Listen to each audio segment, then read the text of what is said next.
आदरणीय मुख्याध्यापक सर, शिक्षकवृंद आणि माझ्या प्रिय मैत्रिणींनो, आपल्या सर्वांना माझा नमस्कार। आज आपण येथे आपल्या देशाचा स्वातंत्र्य दिन साजरा करण्यासाठी एकत्र आलो आहोत। आपल्या भारत देशाला 15 ऑगस्ट 1947 रोजी स्वातंत्र्य मिळाले। त्यामुळे आपण दरवर्षी 15 ऑगस्ट हा दिवस मोठ्या आनंदाने साजरा करतो। आपल्याला स्वातंत्र्य मिळवून देण्यासाठी अनेक स्वातंत्र्य सैनिकांनी खूप मोठा त्याग केला।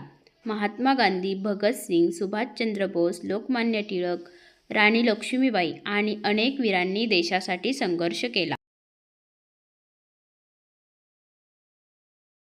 आपण लहान आहोत, पण आपणही देशासाठी काहीतरी चांगले करू शकतो।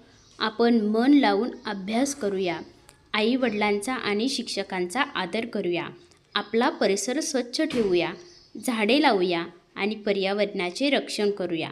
आपण सर्वांशी प्रेमाने आणि आपुलकीने वागूया। चला आपण भारत देश सुंदर आणि स्वच्छ, शक्तिशाली बनवूया। जय हिंद, जय भारत।